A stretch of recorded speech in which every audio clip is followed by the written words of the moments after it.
If you're planning your kitchen layout right now, stop scrolling, stop flicking through Pinterest and watch this first. Because the wrong layout decisions can ruin even the most beautiful kitchen. You end up with a space that doesn't flow, can't fit the features that you want, or worse, becomes questionably unsafe to use. In this video, I'm sharing my exact interior design process for getting your kitchen layouts right first time. I'll expose the planning myths that trip people up, I'll walk you through the methodology that we use for client projects, and I'll reveal the checklist that we never design without. And stick around until the end because I've got two serious layout mistakes that can wreck your kitchen design. One of them could even put you or others in your household in danger. We don't want that. Hi, I'm Fee, I'm an interior designer and I post videos showing you how to create your dream home confidently and affordably. I share interior design secrets that actually work in real homes. So subscribe if you'd like more and become a part of this amazing community. When I've worked with clients over the years, I've noticed a few really common beliefs about kitchen layouts that can catch renovators out, and it can completely derail your design if you follow them. So I want to bust those myths now one by one. First is thinking you can finalise your kitchen layout specifics later. A lot of people think they can get their build underway, then figure out the design details later, like the dishwasher position, where pan drawers will go, or where the recycling bin will be positioned. But what can really happen is that your architect gives you a floor plan with a cooker here and a sink there, and it just all looks good on paper, but problems can unravel later. You become so focused on quotes, contractors and timelines, and you tell yourself you'll nail down the design details with the kitchen supplier later. But when the build starts, walls are going in, and then that day comes where you begin deciding cabinet placement, you suddenly realise there's no space for the dining table you imagined. Your dishwasher's going to block a whole walkway if it's left open. The fridge freezer you wanted throws off the whole balance and forces you to shift the cooker so it's no longer central where you wanted it. And by that point, you're stuck making compromises that you didn't want to make. The truth is that your kitchen layout needs to be planned cabinet by cabinet long before the builders arrive. And don't worry, I'll get you started on your layouts in the next section of the video. The next myth is thinking that your architect or kitchen showroom designer will think of everything. And I wish this one were true, but it's really not. Your architect is brilliant for the big picture, but they won't detail every drawer or think about things like whether your bin will fit under the sink. And similarly, your in-house kitchen designer will know their product range inside out, but their focus is on the showroom sale, not necessarily the lived-in reality in your home. They're not always thinking about things like where your extractor fan vents, or whether your tall units will block the only natural light that you have in the room, or if your hob choice affects the clearance needed under your extractor, or even how appliance and cabinet doors swing in real life. If you don't ask these questions before ordering your kitchen, you'll be stuck with whatever the plan has set out for you. So you have to be proactive, not reactive with your planning. This video is just the tip of the iceberg, so if you want to get smarter with your planning, then our online courses are the place to be. I've left links in the description.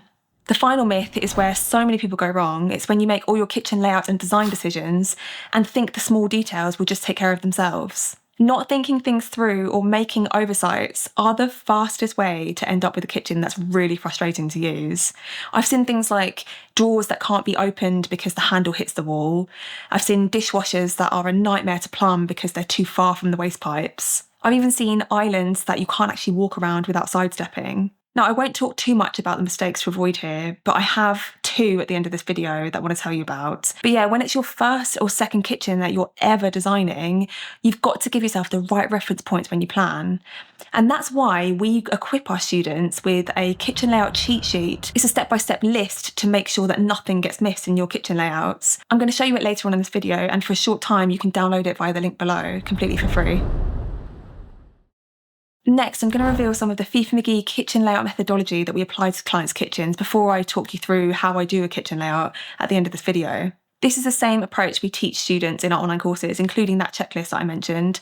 Big shout out if you're a student watching this. This methodology is how we make sure that kitchen layouts not only function correctly, but they become a really straightforward thing to plan. Nothing gets missed, cupboard space is provisioned accurately, and you end up with a stunning design that stays within budget. The first step in the methodology is considering the kitchen work triangle. This is a really simple design principle, and even if you've never heard of it before, you've probably felt the benefits of it in a kitchen that's really well designed.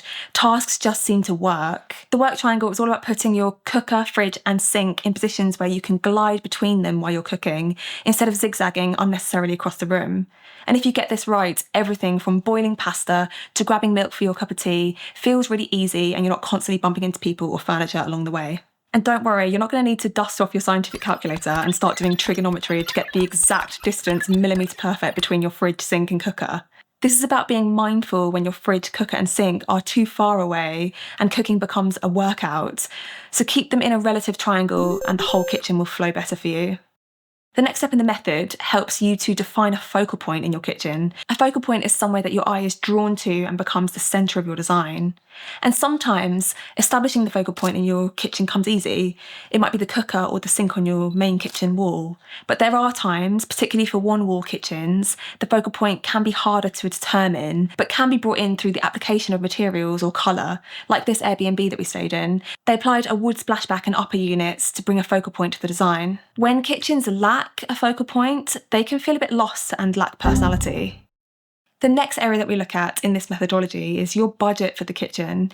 Your kitchen will be one of the most expensive rooms that you'll be renovating, and it's fair to say that costs can run away with you faster than you can boil the kettle. Budgeting and ways to make savings plays a big role in this methodology and our online courses, but just to give you some ways that you could try to bring your costs down, you could try swapping out some wall cabinets for open shelves, remove expensive add-ons like corner carousels or pull-out larders, they can always be retrofitted later, and stick to standard size appliances to avoid custom cabinetry, which can be costly.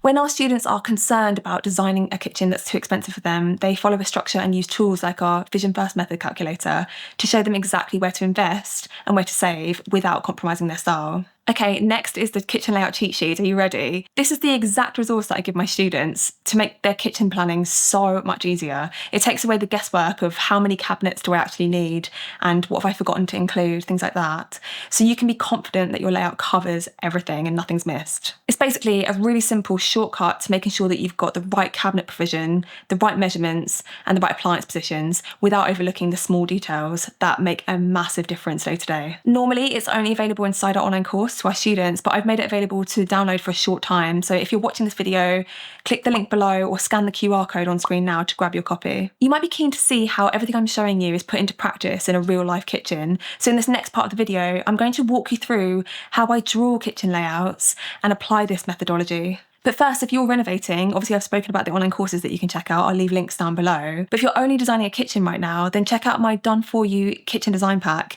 which sets out 4 stunning, timeless designs and shopping lists for a functional kitchen without overspending. It'll save you so much time. Links are all below this video. Now let's head onto my computer and I'll show you how I draw kitchen layouts.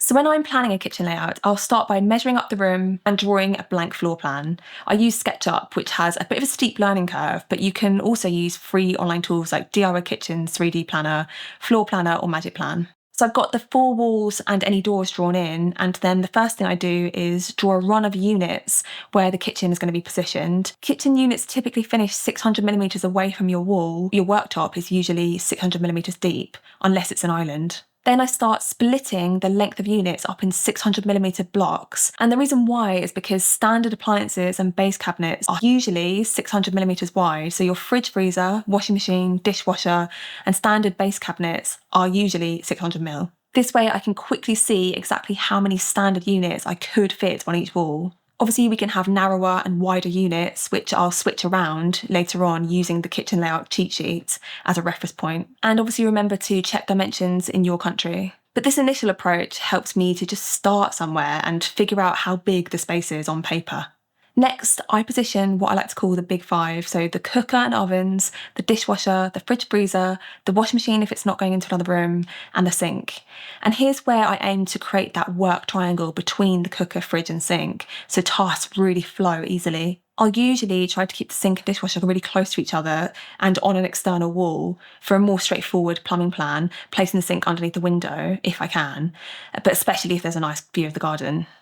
But I'm not rigid about it. Sinks can work well on islands or against walls as well. Then I try to determine that focal point. Usually it's the cooker or the sink that becomes the centre of the design, especially as my clients love modern country kitchens where the cooker or Belfast sink is a really central part of the whole kitchen. So it really depends on the space and the client's needs.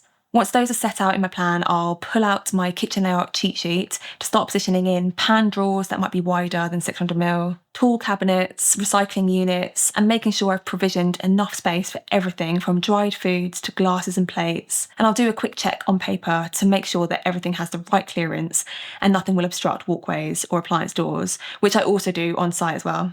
Actually, I recommend using masking tape to measure out where your units will run in your space, and role play things like making a cup of tea, unloading the dishwasher, bringing the shopping in, things like that. Then I move into 3D design, where I test how the kitchen will feel in terms of scale and light. It's not just about looks and design. I'm checking the proportions, whether any natural light is blocked, and how the kitchen in general is flowing. So as you can see, I'm leaning on the methodology that we teach our students to make sure that the kitchen layout functions really well. This example I actually showed you was from our kitchen design pack, by the way. So if you like the design and you want to apply the same kitchen range, colours, worktops, handles, taps, and more, you can order it via the link below this video and remove all your stressful decisions. I promised at the start of this video that I would tell you about the 2 serious kitchen layout mistakes that you need to avoid. And I won't be listing loads of mistakes here because I want to make another video dedicated to the mistakes to avoid soon, so make sure you subscribe to watch it. But yeah, the first mistake is positioning your hob somewhere that looks great on paper, but could actually become a fire risk. If it's positioned too close to an exit point, building control may not sign off on your project or request that you raise the spec of fire safety in your home by moving the hob or introducing a sprinkler system. And it's just something to keep in mind as you're working through a small space in particular. Where are you positioning that hob? And also make sure, double check that there are no doors swinging near the hob either. And the next mistake is not leaving enough clearance between your units and your island, or the opposite run of units. You need to leave at least 900mm for comfortable movement and for a dishwasher to be fully open. Less than that can work, but the space could feel cramped and unsafe when 2 people are cooking. So really plan out your whole layout and get a feel for what that sizing's like. Phew, guys, we got there. If you enjoyed this video and you need support with your renovation, I've left links to our online courses below, and I've also left a link to the kitchen layout cheat sheet. Download that now before we lock it down for students again. And if you want more mistakes to avoid, plus detailed guidance, check out my Done For You kitchen design pack. Depending on when you're watching this, it's either launching in a few days' time, so excited, or it could already be live. I've left links down below for you. Best of luck with your kitchen layouts. Remember to give yourself enough time and headspace to get this right, and lean on professionals to feed into your project plans because the result will be worth it. Okay, I'll see you in the next one. Bye guys.